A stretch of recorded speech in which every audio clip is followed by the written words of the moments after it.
Hello, good morning to everyone. Today we are going to discuss about three differential operators.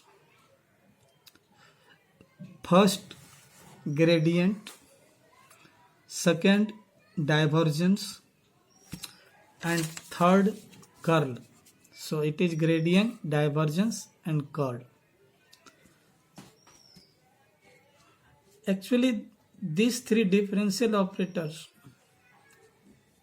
are necessary to know because later on we shall discuss different theorems such as Gauss divergence theorem, okay, Stokes theorem.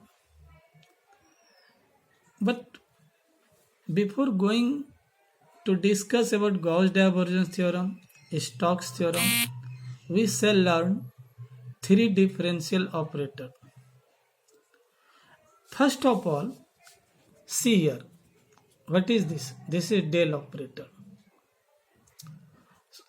Del operator, it is denoted by del. It is equal to I del y del x, j del y del y, k del y del z.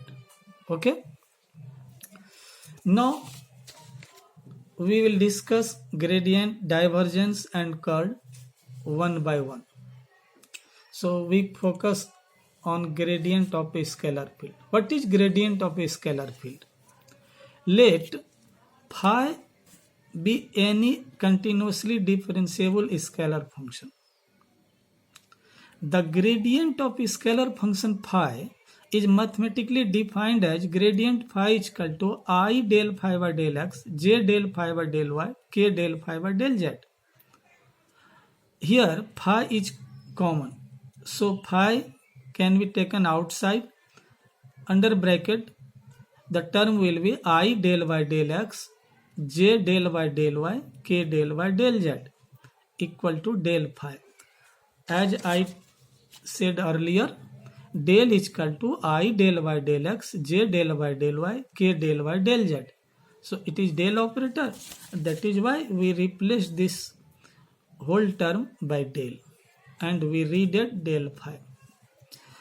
It is del, read as del or nebula. Now, the gradient of a scalar function phi is a vector whose magnitude is equal to maximum rate of change of a scalar function phi with respect to space variables and whose direction is along that change. One thing is very important here, the gradient of a scalar function is a vector. Actually, we operate del operator with scalar, but we get vector. This is the important thing. Okay. Now, second operator. We are going to discuss what? Second operator, divergence of a vector field. Let us see what is divergence. The divergence of a vector function, see here, vector function, at any point in the vector field is the amount of flux per unit volume diverging from that point. Since the divergence is the amount of flux, it is essentially a scalar.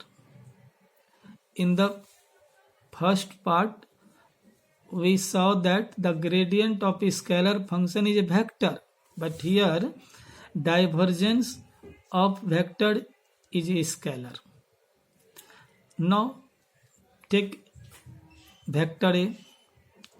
Suppose vector A, or if vector A be a vector function differentiable at each point coordinate is x, y, z in a region of space, then the divergence of vector A is defined by divergence A is equal to this one, del AXY. We can see here. Divergence A is written as del dot A. Del, again, I del y del x, j del y del y, k del y del z, dot. This dot is here, and vector A.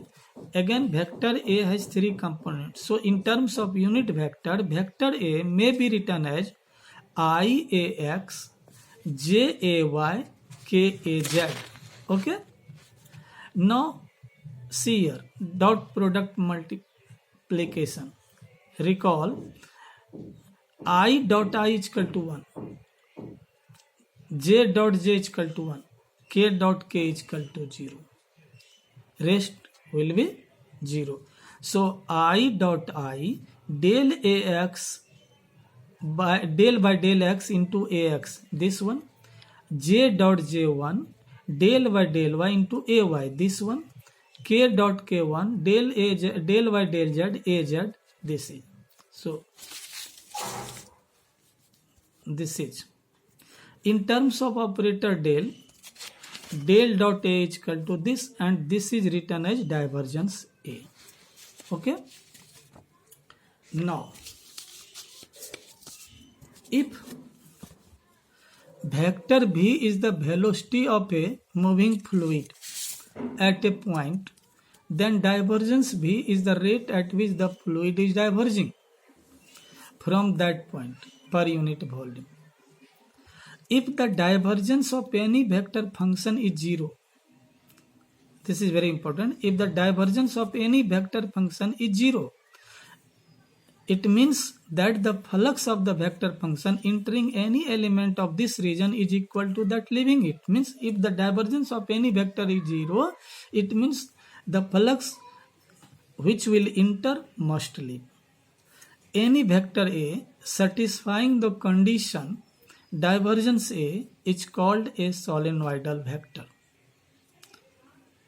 This part is usually asked in objective question. So remember this. Any vector A satisfying the condition divergence A is called a solenoidal vector. Now third differential operator. See here, curl of a vector field. The curl of a vector function at any point is the maximum line integral of the vector computed per unit area along the boundary of an infinitesimal area at that point.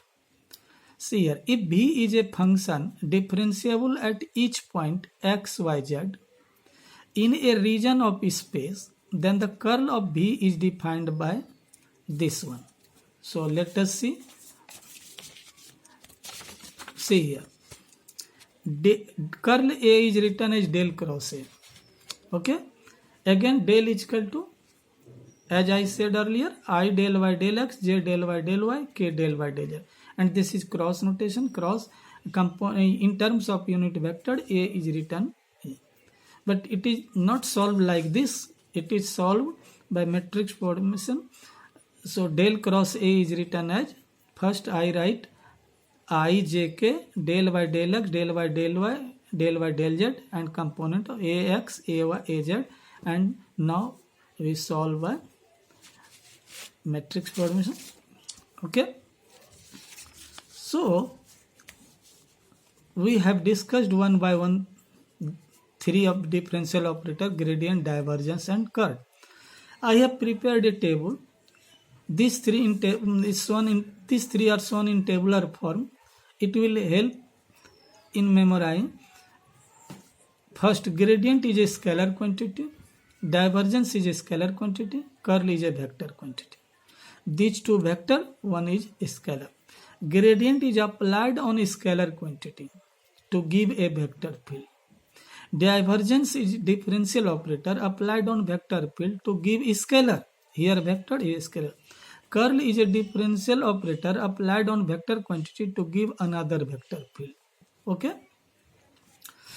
Gradient you have seen already. This one, this one, this one. Okay. It explains variation of function in x, y, and z direction. It explains variation of function in x, y, and z direction. It explains variation with position as well as in direction. Okay. So I hope you have understood these three differential operator.